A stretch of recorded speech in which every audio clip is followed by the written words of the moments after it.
ने ओम बिरला को पत्र लिखा है संसद में माइक बंद करने को लेकर, तो किस तरह से देख रहे हैं नरवानी जी? राहुल गांधी खबरों में रहने की कोशिश करते हैं और वो बोलना खुद नहीं चाहते, और ना बोलें तो ही अच्छा है, क्योंकि कुछ ऊट पटांग बोल देते हैं। उनको प्रचार में रहने की आदत है। राहुल गांधी को एक चीज़ का अच्छी तरह से पता है कि अगले 20-30 साल तक उसका नंबर तो आना नहीं, लेकिन वो अपनी सेकंड पोजीशन बरकरार रखना चाहता है कि कभी न कभी तो ऐसा टाइम आएगा लोग मोदी जी से नाराज़ होंगे या बीजेपी से नाराज़ होंगे, तब तेरा नाम लग जाए। राहुल गांधी 30 पोजीशन में राजनीति कर रहे हैं, बाहर से आता है यही। अब मुझे बताइए, यहाँ पर कौन सा वोट चोरी हुआ है हरियाणा में? एक बूथ पर आप वोट चोरी करके दिखा दो ना, कोई गलत वोट हो तो दिखा दो। वो पता नहीं कहाँ की वो मॉडल को पकड़ लिया है, कहाँ से क्या ले आया, अजीब व गरीब सी बात होती है उसकी। लेकिन उसकी मैं जो समझता हूँ व्यक्तिगत तौर पर, उसकी सोच यही है कि इसे अपनी सेकंड पोजीशन बरकरार रखें। कभी जैसे हमारे देश में पहले सरकारें कभी तो बदलती थी, ये हरियाणा को बजट में कुछ नहीं मिला है। कांग्रेस पार्टी को समझ में नहीं आता बात। हरियाणा में मैंने बताया कि हरियाणा की सबसे बड़ी समस्या सेम की ज़मीन की है। 80 लाख एकड़ ज़मीन है हरियाणा के अंदर जो खेती होती है, उसमें से आज 8 लाख एकड़ ज़मीन खराब हो चुकी है। अब जाके पता चलो सारा साल बिजाई नहीं होती, एक फसल भी कभी तो साल में 4 साल में होती है। उसके लिए विशेष प्रावधान इस बजट में किया गया है और मैं इसका स्वागत करता हूँ। इसके साथ साथ जो विधायक अर्जुन चौटाला उन्होंने पहुंचने पर कहा कि जो सरकार जहाँ चुनाव होते हैं जिन राज्यों में, उसके हिसाब से बजट बनाती है। उन्होंने भी कहा कि हरियाणा के लिए इस बजट में क्या मिला है। वो उनको बता तो दिया कि हरियाणा की सबसे बड़ी समस्या तो हमारी सेम की थी। हरियाणा में अब जो इस बजट के अंदर जो है सारा पॉलिसी आई है, उसमें ये इसकी है, चिप्स बनाने की है या और की है। सारा इंडस्ट्रियल एरिया तो हमारे फरीदाबाद में है, सोनीपत में है, सोनालिका में है, और जो भी होगा उसका फ़ायदा हमारे हरियाणा को मिलेगा। सर, एक आम भारतीय नागरिक को आय में कोई छूट नहीं, उनके पास पैसा था वो मार्केट में। पिछले साल मेरी बात महंगाई की दर में तो पिछले साल में, इस साल में महंगाई की दर 2% से भी नीचे रही है। पिछले साल 12,30,000 तक का हमने छूट दी थी, जो जिससे कि आम आदमी के पास बहुत सारा पैसा पहुंचा था, तो उसका लाभ इस साल भी मिलेगा। वो बताया कि पहले 1.5%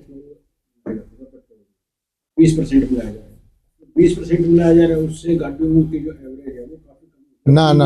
ना, ये वहम है, ये तो दुष्प्रचार है।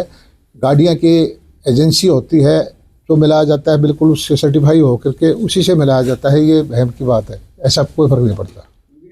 में लगना था एथेनॉल का प्लांट, वो बंद कर दिया। वो अपने लोकल कारण हैं उसके कुछ।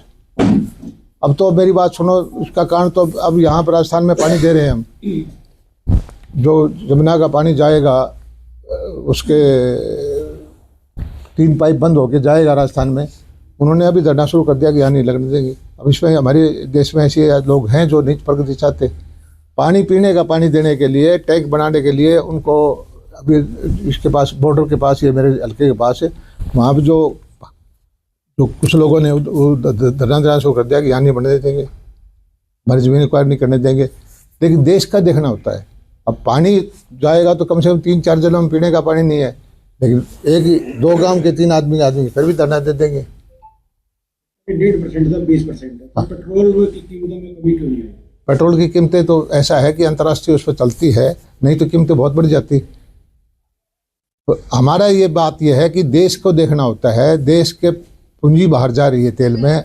अब कम से कम 20% जो तेल की पैसा बाहर जाना था वो देश का देश में रह जाता है।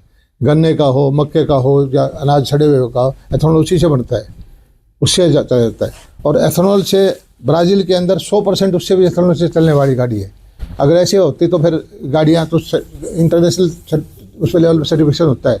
ये दुष्प्रचार है कि भाई इससे गाड़ी खराब हो जाती है या एवरेज खराब हो जाती है। राहुल गांधी ने ओम बिरला को पत्र लिखा है संसद में माइक बंद करने को लेकर, तो किस तरह से देख रहे हैं नरवानी जी? राहुल गांधी खबरों में रहने की कोशिश करते हैं और वो बोलना खुद नहीं चाहते, और ना बोलें तो ही अच्छा है, क्योंकि कुछ ऊट पटांग बोल देते हैं। उनको प्रचार में रहने की आदत है। राहुल गांधी को एक चीज़ का अच्छी तरह से पता है कि अगले 20-30 साल तक उसका नंबर तो आना नहीं, लेकिन वो अपनी सेकंड पोजीशन बरकरार रखना चाहता है कि कभी न कभी तो ऐसा टाइम आएगा लोग मोदी जी से नाराज़ होंगे या बीजेपी से नाराज़ होंगे, तब तेरा नाम लग जाए। राहुल गांधी 30 पोजीशन में राजनीति कर रहे हैं, बाहर से आता है यही। अब मुझे बताइए, यहाँ पर कौन सा वोट चोरी हुआ है हरियाणा में? एक बूथ पे आप वोट चोरी करके दिखा दो ना, कोई गलत वोट हो तो दिखा दो। वो पता नहीं कहाँ की वो मॉडल को पकड़ लिया है, कहाँ से क्या लिया है, अजीब व गरीब सी बात होती है उसकी। लेकिन उसकी मैं जो समझता हूँ व्यक्तिगत तौर पर, उसकी सोच यही है कि अपनी सेकंड पोजीशन बरकरार रखें। कभी जैसे हमारे देश में पहले सरकारें कभी न कभी तो बदलती थी, इस चक्कर में है कि कभी न कभी तो बदलेगी। लेकिन सर, ग्रामीण विकास को बढ़ावा देने के जीराम जी योजना जो लाए, उसमें उम्मीद की जाएगी बजट में बढ़ाया, क्या पोजीशन लगी? बजट में बढ़ा 1.25 लाख करोड़ उसका प्रोविजन किया गया है, पैसा बढ़ाया गया है। पहले 15 दिन में पैसा नहीं देता था, हफ्ते में उसका पैसा दिया जा रहा है। और फिर पहले सिर्फ गड्ढे खोदते थे, अब गलियां भी बना सकते हैं, नाली भी बना सकते हैं, पुलिया भी बना सकते हैं।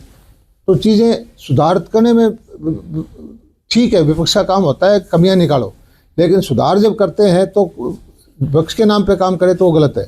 जो विपक्ष ने, हमारी राहुल गांधी ने या कांग्रेस ने किसी चीज़ की बढ़ाई की है? ना तो ऑपरेशन सिंदूर में बढ़ाई की, हमारी सेना पर उंगली उठाई, ना जो इसमें कश्मीर के अंदर हमने धारा 370 समाप्त की, ना उसकी बढ़ाई की, ना राम मंदिर की बढ़ाई की, ना ये ट्रेड डील की है इसकी बढ़ाई की। उसका काम तो यह है बुराई करना है। योजना को लेकर के कांग्रेस पार्टी गांव-गांव जाकर के जो है सरकार की इस योजना को गलत ठहरा रही है, तो किस तरह से देख रहे हैं लोगों के बीच? कांग्रेस पार्टी कहाँ जा रही है? अखबारों में जा रही है। हमने, आप ये बताओ, भिवानी के किसी गांव में गई कांग्रेस पार्टी? वो अखबारों में है, ठीक है, और बल्कि हमारे बीजेपी वाले ज़्यादातर है। हम बता रहे हैं भाई ये योजना है, ये चीज़ है, इसका ये फायदा है। जो खाद सब्सिडी में जो 15,700 कोई कटौती नहीं बढ़ाई है। 1,70,000 करोड़ रुपए की सब्सिडी है। ये क्या करते हैं, कई बार तो परसेंटेज पे देख लेते हैं कि बजट बन गया, मान लो हमारा 20% तो किसी की परसेंटेज पे ढूंढ लेते हैं, 20% 1.0% कम हो गया, या किसी में कुछ देख देते हैं। लेकिन बड़ा संतुलित बजट है, आम आदमी के भले का बजट है और विकसित भारत को बढ़ाने का बजट है।